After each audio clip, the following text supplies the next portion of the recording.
Bapa dan Putra dan Roh Kudus. Amin. Selamat pagi kepada semua keluarga Kopi Rohani, penggemar dan pendengar firman Tuhan melalui audio Kopi Rohani.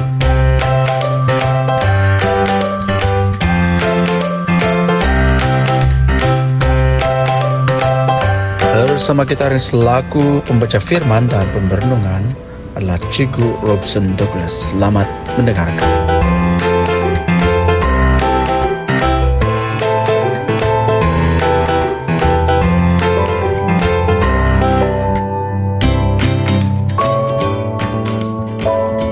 Shalom, kesenangan dan kasih kepada sidang pendengar-pendengar setia Renungan Kopi-Kopi Rohani.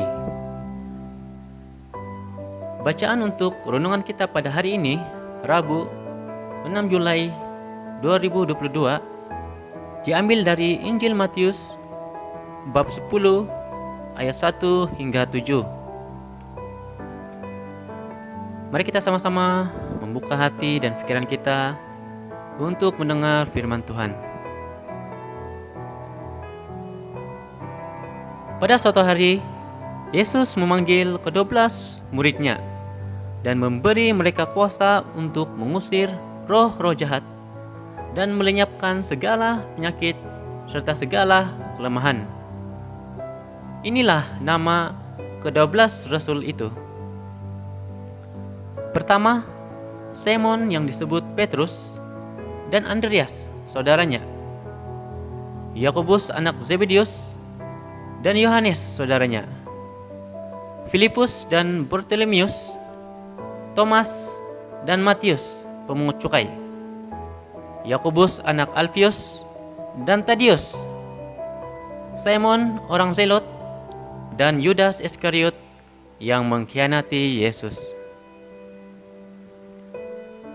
Ke-12 murid itu diutus oleh Yesus, dan ia berpesan kepada mereka, "Janganlah kalian menyimpang ke jalan bangsa lain, atau masuk ke dalam kota Samaria, melainkan pergilah kepada domba-domba yang hilang dari umat Israel. Pergilah dan wartakanlah, kerajaan surga sudah dekat." Demikianlah Injil Tuhan. Terpujilah Kristus.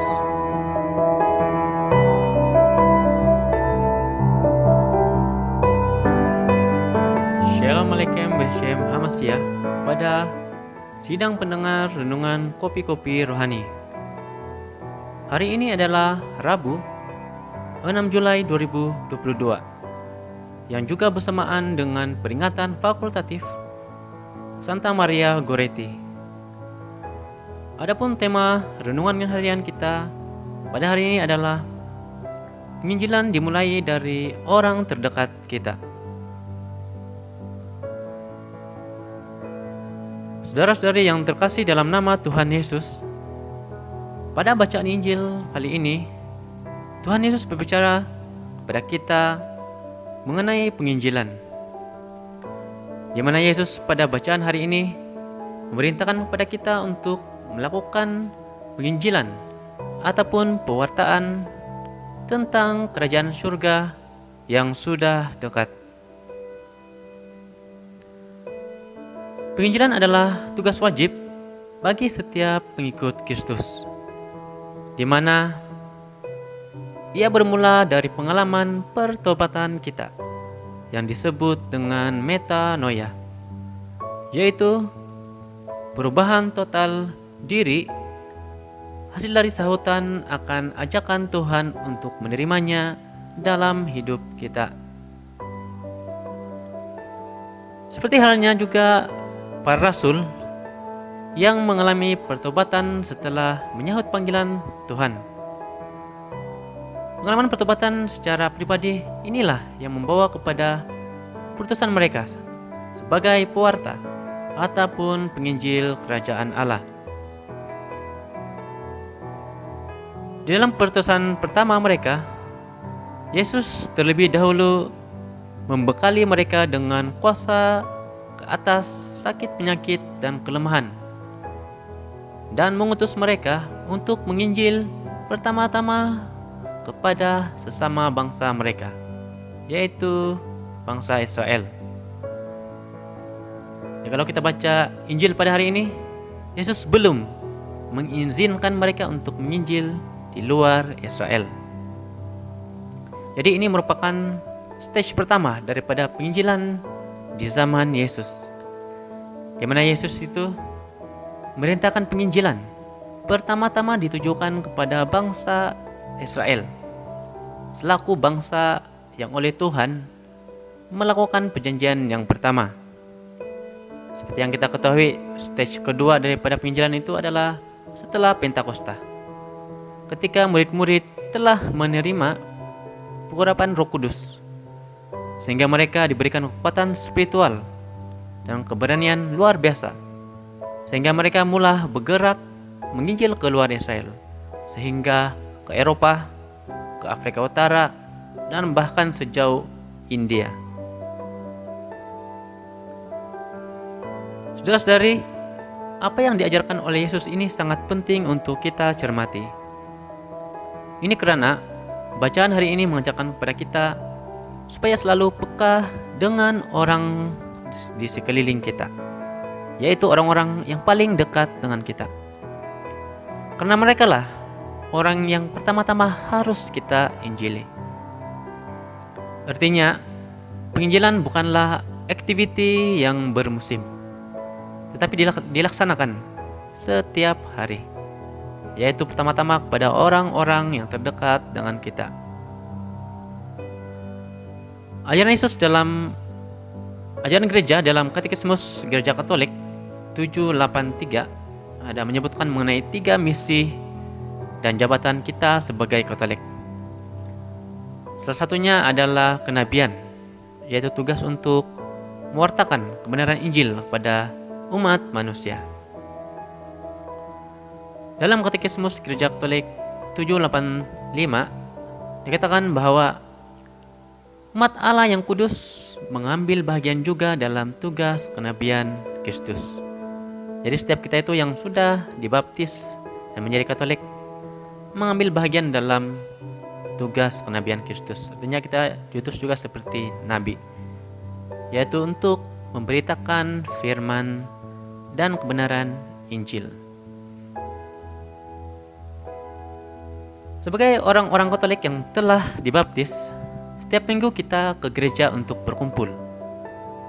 Ya, berkumpul bersama dengan umat-umat Katolik yang lain dan bersatu di dalam Ekaristi. Oleh karena itu, tujuan lain daripada misa dalam konteks tugas kenabian kita adalah supaya kita bersatu dengan Kristus dalam Ekaristi dan menerima kekuatan spiritual daripadanya, supaya dari Ekaristi kita memperoleh kuasa untuk mengusir roh-roh jahat dan melenyapkan segala penyakit serta segala kelemahan, seperti yang diterima oleh para rasul dalam bacaan Injil hari ini. Maka pengikiran dari misa ataupun Ekaristi adalah perutusan oleh padri, supaya kita kembali ke keluarga dan masyarakat kita, yang mana dengan kuasa spiritual yang kita perolehi daripada Ekaristi, maka bolehlah kita melaksanakan tugas kenabian kita di tengah-tengah masyarakat, dan yang paling penting di tengah-tengah ataupun yang pertama-tama di tengah-tengah keluarga kita. Tetapi seperti yang diajarkan Yesus dalam Injil hari ini, penginjilan haruslah dimulai dari orang-orang yang terdekat dengan kita, yaitu keluarga dan masyarakat kita. Jordan Peterson, seorang pakar klinikal atau seorang pakar terapi yang terkenal dari Kanada, dalam bukunya yang bertajuk 12 Rules of Life, di mana di dalam rule yang nomor ke-6 itu berbunyi seperti berikut. Set your house in perfect order before you criticize the world. Jadi kenyataan daripada Jordan Peterson ini agak sama dengan pengajaran Injil pada hari ini, dimana kalau kita lihat terkadang kita juga selalu leka ataupun ya selalu fokus untuk memperbaiki orang lain. Tetapi kita terlupa untuk melihat orang-orang yang terdekat di sekeliling kita, yaitu keluarga kita terutamanya, dan juga masyarakat kita. Kita melihat keluarga kita porak-poranda, masyarakat kita berbalah, saling benci-membenci, dan kita terleka ataupun terlepas pandang, ataupun mungkin tahu tapi membiarkan saja.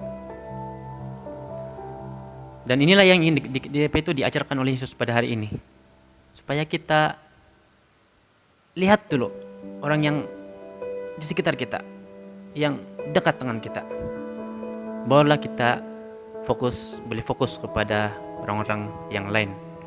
Kan seperti yang diajarkan Yesus kepada murid-muridnya dalam Injil hari ini. Dia mengatakan, pergi dulu kamu ke orang-orang Israel. Nah, ini adalah stage pertama daripada penginjilan. Jadi demikian juga kita. Stage pertama daripada penginjilan, ya kita mulakan dulu daripada keluarga kita, orang-orang yang dekat, yang hari-hari kita nampak, nah, hari-hari kita berdepan muka. Inilah yang harus kita injili terlebih dahulu. Sebagai kata-kata renungan untuk kita bersama pada hari ini,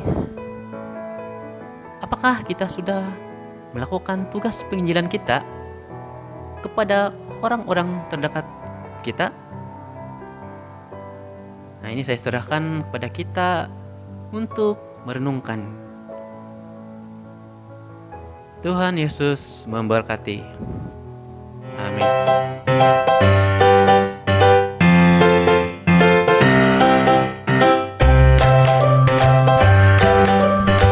Terima kasih kepada Cikgu Robson atas firman Tuhan dan renungan sebentar tadi. Tuhan memberkati dalam nama Bapa dan Putra dan Roh Kudus. Amin.